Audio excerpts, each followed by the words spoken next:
Yo, halo teman-teman semua, bertemu lagi dengan saya di channel Wolf Warrior. Oke guys, jadi di video kali ini guys ya, kita akan balik lagi di sesi Batok alias Tokusatsu. Dan tentunya seperti biasa guys ya, kalau di sesi Batok kali ini pun kita masih akan balik lagi ngebahas episode terbaru dari serial Ultraman Trigger guys ya. Dimana untuk episode minggu ini yaitu episode 15 benar-benar jadi salah satu episode yang penuh kejutan guys ya. Oke lah. Nah ini tanpa basa-basi lagi, lebih baik kita langsung aja masuk ke pembahasannya ya.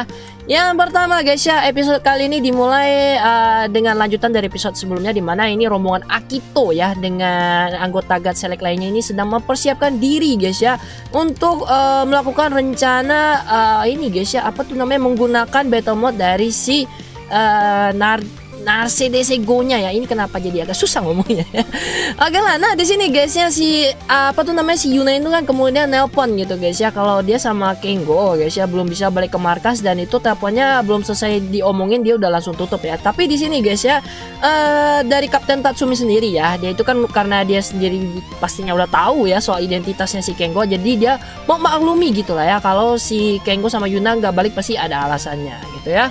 Kemudian lanjut ke bagian latihan awalnya si Ribut sama si Kengo ya. Di sini kita bisa lihat ya kalau si Ribut di sini padahal aktornya kan orang Jepang ya, tapi cara mereka itu buat menghadirkan aktornya ini untuk menggunakan beberapa gerakan silat ya, itu benar-benar harus diapresiasi sih guys ya. Apalagi pembawaan aktornya yang memang kalem ya, ditambah cara ngomongnya itu yang bikin enak banget lah ya gitu ya, lihat pembawaan untuk aktornya si Ultraman Ribut gitu ya. Kemudian lanjut ya, yang jadi salah satu momen ya yang pastinya bikin kita itu senang pakai banget, itu kemunculan dari human formnya si Kamira gitu guys ya, karena memang ini pastinya sudah ditunggu-tunggu oleh teman-teman semua ya, apalagi ini adalah kehadiran waifu baru yang wangi-wangi gitu lah ya kalau kata kalian ya.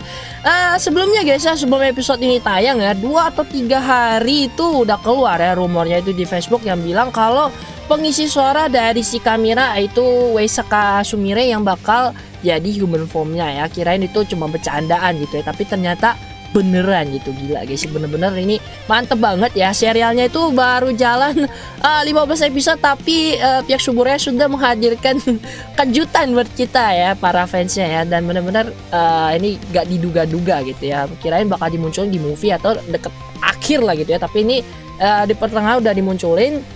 Kemudian sekarang mungkin kita tinggal nunggu aja gitu ya, apa tuh namanya, human form untuk si Dargon sama Hyudram ya.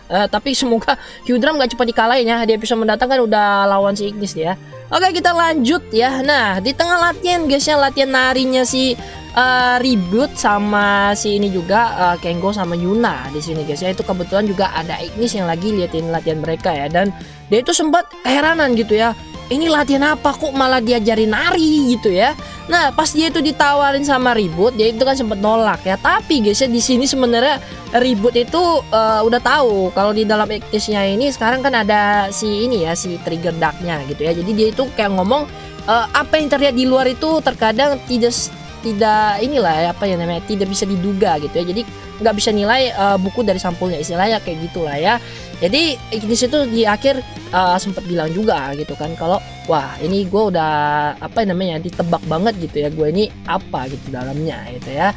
Nah jadi di sini kita bisa simpulkan sedikit lah ya, kalau orang-orang misalnya yang udah lama jadi Ultraman kayak si Haruki ya, atau si Ribut yang memang Ultraman asli terus sekarang pakai human form, mereka itu bisa ngerasain gitu ya, seseorang yang di dalam tubuhnya itu ada keberadaan dari seorang Ultraman atau kekuatan lainnya gitu guys ya. Oke, kemudian kita lanjut, satu scene yang bikin saya teringat sama movie dari Marvel gitu guys ya. Ini ketika si Kengo itu dibikin masuk lah ya ke apa tuh namanya, ke bagian alam sadarnya dia gitu ya. Ini udah kayak si Doctor Strange gitu ya. Bukan Doctor Strange ya, siapa itu yang botak itu guys ya, yang pas ngedorong jiwanya Hulk keluar dari tubuhnya, ini rada-rada mirip juga lah gitu guys ya. Nah berkat bantuan dari Ribut di sini juga kan sama bantuan Yuna ya, akhirnya si Kengo ini udah bisa inilah ya, lepas dari beban dia yang berpikir kalau dia itu punya kekuatan kegelapan sama cahaya. Dia lupa kalau dia itu juga seorang manusia, dan akhirnya di sini semua bebannya lepas, dan otomatis Kengo di sini udah bisa menguasai kekuatannya dengan lebih baik gitu guys ya.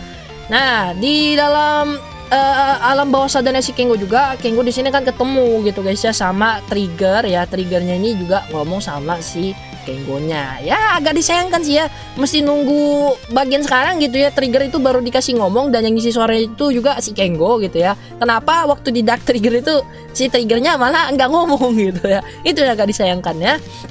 Kemudian lanjut lagi guys ya. Nah setelah si Kengo berhasil nguasain kekuatannya, dia itu udah bisa apa ya, megang ini ya, glitter key-nya itu tanpa harus dipanggil waktu dia di dalam wujud Ultraman begitu guys ya. Jadi seperti yang saya tulisin di bagian komunitas kemarin ya, ada kemungkinan Ignis itu antara dia nyuri ini glitter key dari Kengo atau dia minjem gitu ya dari si Kengonya ya. Karena dilihat dari sini kan kuncinya itu udah bisa dibawa ke dunia nyata gitu ya, nggak harus di dalam ini apa tuh namanya dimensi yang Ultraman-nya gitu guys ya. Jadi kita tunggu aja ke depannya gimana, karena nanti pastinya glitter key ini guys ya bakal berperan penting gitu ya untuk bantu si Ignis itu buat nyempurnain ini spark lens penyedia ya. Nanti bakal kita bahas di akhir ya. Oke, kemudian kita lanjut. Nah, di sini yang agak kasihan sih sama si Absol Diavolo ya, baru muncul 2 episode ini udah dijadiin samsak ya. Samsak terus ya istilahnya gitu ya. Di episode ini dia tuh ngerasa dikhianatin sama pihak Dark Giants ya. Padahal guys ya, dari para Dark Giants sendiri tuh nggak ada bilang kalau mereka itu setuju ya buat kerjasama sama si pihak Absolutian. Cuma karena mereka itu nggak mau nyari masalah gitu ya, ditambah mereka kan kekuatannya belum pulih ya, jadi ya udah gua iyain aja gitu ya, gitu istilahnya sama rombongannya Dark Giants gitu ya. Nah di sini kebetulan mereka dapat kesempatan gitu ya buat ngalahin si Diavolo, otomatis Dark Giants di sini ngebantuin pihak inilah ya God Select gitu buat apa namanya nyuri kekuatan dari si Absolute Diavolo-nya. Kemudian guys ya di sini mungkin ada yang tanya-tanya juga lah ya, kan pasti Kamira itu muncul dia kan ngomong ya kalau dia itu yang bakal ngalahin Trigger ataupun si Kengo gitu ya. Sedangkan pas di bagian sini itu kan rombongannya ini ya Kapten Tatsumi terus Nanase sama si pak bosnya si Riku gitu ya, itu juga kan lagi ada di atas atap sini dekat-dekat situ ya. Masa mereka nggak denger gitu ya, atau mungkin kalau kita pikir-pikir lagi ada kemungkinan mereka nggak ngerti ya gitu ya bahasa yang diucapin sama si Kamira. Bisa aja karena waktu pertama kali si Hyudra muncul kan dia juga pakai bahasanya bahasanya dari ini ya ras Ancient Giant gitu ya. Ini cuma satu kemungkinan, tapi ya plot twist mungkin ya, nggak tahu juga lah ya, mungkin semacam plot hole juga sih ya. Oke, kita lanjut lagi. Nah setelah si Trigger udah berhasil nguasain kekuatannya di episode kali ini, setelah dilatih sama Ribut juga, otomatis di sini style bertarung Trigger juga berubah ya, nggak sebarbar yang sebelumnya. Di sini gaya bertarungnya itu udah jadi lebih tenang gitu ya, lebih kayak ini ada bawaan ini juga ya, apa tuh namanya, style-style dari silat ya. Kemudian untuk form yang ini ya, Glitter Eternity ini benar-benar praktis banget guys ya. Karena di form yang glitter ini Kengo dengan bantuan dari pedangnya yang Eternity Blade itu dia bisa ngakses langsung kekuatan dari 3 form lainnya, baik itu yang Sky Type maupun Power Type-nya. Jadi untuk keunggulan kayaknya sih masih lebih unggul formnya ini ya Glitter Trigger daripada Glitter 3 gitu guys ya. Oke lah, kemudian untuk bagian transformasi ini ya Narset Go-nya ke Battle Mode ini CGI-nya benar-benar keren banget dan halus banget lah ya. Tapi untuk kedepannya mungkin ya ini apa namanya Battle Mode-nya ini bakal jarang dipakai ya, karena dari filmnya sih bilangnya ini ya penggunaan energinya kan besar gitu ya. Terus setelah menggunakan mode ini juga otomatis di markas itu jadi berantakan gitu guys ya. Tapi kalau kita lihat secara yang real life, kan di sini apa ya pakai animasi CGI dan pastinya harganya itu nggak murah itu ya untuk penggunaan biayanya itu ya. Jadi otomatis bakal agak dikurangi lah ya penggunaan dari battle mode ini. Tapi kedepannya mungkin masih akan digunakan gitu ya. Oke, kemudian lanjut lagi ke satu bagian yang mungkin bikin kalian tanya-tanya lagi gitu ya. Dan banyak yang nyinggung gitu ya. Lo Ultraman Jack itu tanpa alat bisa henshin gitu ya. Nah, kita bahas sedikit juga gitu ya di sini ya. Nah, itu kan kalau kita pikir-pikir lagi di sini kan Ultraman Reboot itu sempat ngomong gitu ya. Kalau setelah seorang Ultraman itu berubah jadi human form, mereka itu butuh semacam alat gitu guys ya buat balikin mereka ke wujud Ultraman-nya. Sedangkan di seri Ultraman Jack yaitu di era Showa itu dia cuma pakai Ultraman gitu, dia udah bisa henshin gitu ya. Jadi itu tentunya ini bikin orang-orang jadi mempertanyakan gitu ya. Jadi ini bisa dibilang kayak semacam plot hole gitu ya, tapi nggak bisa dibilang plot hole juga ya. Kalau kita lihat di sebelum-sebelumnya ini guys ya, kita bandingin sama yang sekarang tentu udah beda. Di zaman itu mereka kan pengen apa ya namanya, yang menghadirkan semacam tema yang beda gitu ya. Ultraman berubah tanpa semacam alat begitu guys ya. Nah, sampai di sini mereka udah lebih ke jualan mainan gitu ya. Jadi di sini tentunya dibikinlah semacam origin baru gitu ya, biar bisa diterima sama kita penonton gitu ya. Karena Ultraman Z yang henshin pakai God Sparkline saja itu kan udah diprotes gitu ya, apalagi kalau misalnya tiba-tiba ribut pakai ini aja kemarin sempat diprotes juga gitu kan ya. Jadi ya nggak usah terlalu dipikirin guys ya, ibaratnya itu semacam perbaikan lah ya dari ini origins yang ada gitu ya. Walaupun sebenarnya itu cuma inilah ya penjelasan kenapa dia harus pakai Sparkline ini ya untuk jualan begitu guys ya. Tapi ya di dalam filmnya dibikinlah penjelasan kayak gini biar lebih logis gitu ya, lebih bisa diterima. Kemudian yang nanyain masalah G-Flash ya, G-Flashnya kan udah dikasih ke ini Ki 2 botak gitu ya, jadi otomatis ribut di sini nggak bisa henshin pakai G-Flashnya, dan tentunya harus minjem Sparkline-nya dari si inilah si Yuna itu guys ya. Jadi jangan terlalu dipikirin lagi. Kemudian untuk Ignis sendiri, setelah dia ngeliat ribut yang bikin hyper key-nya sendiri gitu ya, otomatis dia pakai cara ini itu juga ngembangin buat bikin key-nya dia sendiri gitu ya. Oke lah, episode kali ini kalau bagian battle nggak usah ditanya lagi ya, itu lebih fokus ke si Trigger ya. Jadi ribut itu nggak terlalu ditunjukin, tapi overall ya keren lah ya. Apalagi di bagian penutupnya juga ini ada si ributnya sama ininya kan itu ya, aduh inilah Ultra Touch gitu atau Ultra Cross, nggak tahu sih nyebutannya, tapi scene yang ini keren banget lah ya, berasa banget itu kayak feelnya waktu Ultraman Mbah gitu ya muncul di serialnya si 3 gitu guys ya.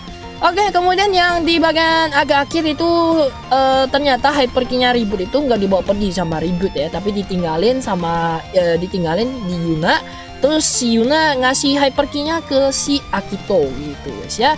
Jadi ada kemungkinan kedepannya kalau misalnya rumor yang kemarin itu benar, bisa aja di akhir-akhir serialnya Ultraman Reboot ini bakal balik lagi ke universe-nya Trigger. Terus si Akito itu bakal jadi human host untuk si Ultraman Reboot. Tapi itu masih rumor, jadi jangan 100% dipercayai.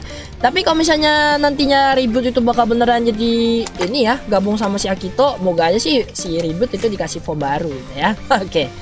Oke, kita lanjut yang bikin lucu di episode kali ini ya. Itu pas ngelihat si Kapten Tatsumi itu teriak ya, dia waktu dia manggil Kengo sama Yuna itu bener-bener ngingetin kita sama kaptennya si ini ya, pasukan Super Guards itu yang mimpin rombongannya si Asuka. Jadi ini dapet banget feelnya sih ya. Oke, terakhir ini belum terakhir ya, masih ada satu scene lagi harus dibahas ya. Itu soal para Absolutian gitu guys ya. Jadi selama jantung mereka itu masih ada, walaupun mereka dihancurin, mereka itu tetap bisa dibangkitkan lagi. Jadi bisa kita asumsikan sedikit ya, kalau bagian tanda merah yang ada di dada mereka itu adalah jantung dari para Absolutian ini. Jadi kalau untuk para Ultraman ini kan itu ya jantung mereka ya color timernya. Kalau color timernya hancur, otomatis Ultraman itu juga bakalan mati gitu guys ya. Jadi ya nggak terlalu beda jauh lah ya. Kalau Ultraman kan sistemnya color timernya itu kalau sama color timer masih ada, itu bisa diisi energi lagi, Ultramannya bisa hidup lagi gitu ya. Jadi nggak terlalu beda jauh sih sama konsep yang ini. Cuma untuk konsep yang jantung ini lebih mirip sama Gilbaris ya. Kalau Gilbaris itu juga intinya nggak dihancurin, otomatis bisa dihidupin lagi gitu ya. Oke, mendekati akhir ini bener-bener nggak nyangka ya, Ignis dikasih kesempatan buat henshin di akhir episode kali ini. Terus untuk bagian ini guys ya, bagian henshinnya itu bener-bener keren banget ya. Apalagi nuansa darknya itu dapat banget untuk yang bagian henshin race-nya. Nah, seperti yang saya bilang tadi guys ya, kita bakal bahas sedikit soal ini ya, Sparkline yang dipakai sama Ignis. Jadi kalau kita lihat ya versi awal yang ini guys, itu bagian sayapnya itu masih warna ungu ya, sedangkan di satu bagian setelah dicolokin ini ya glitter key dari scan majalah itu warnanya itu berubah jadi warna emas gitu ya. Jadi bisa kita asumsikan lah kalau spark lensnya ini itu belum versi sempurnanya, jadi masih butuh tambahan kekuatan. Nah ini mungkin yang jadi nanti bikin Ignis ya di episode selanjutnya itu belum bisa ngendalin si trigger darknya secara penuh gitu ya, dan dia itu juga kekuatannya belum full, dan otomatis waktu dia ngelawan si Hudram pertama kalinya bakal dikalahin gitu guys ya. Oke, nah itu aja guys untuk video pemasan kali ini, semoga videonya bisa bermanfaat, dan kalau kalian suka ada videonya jangan lupa tinggal like dan bantu share videonya. Kita ketemu lagi di video selanjutnya. Akhir kata, salam untuk Indonesia. Adieu.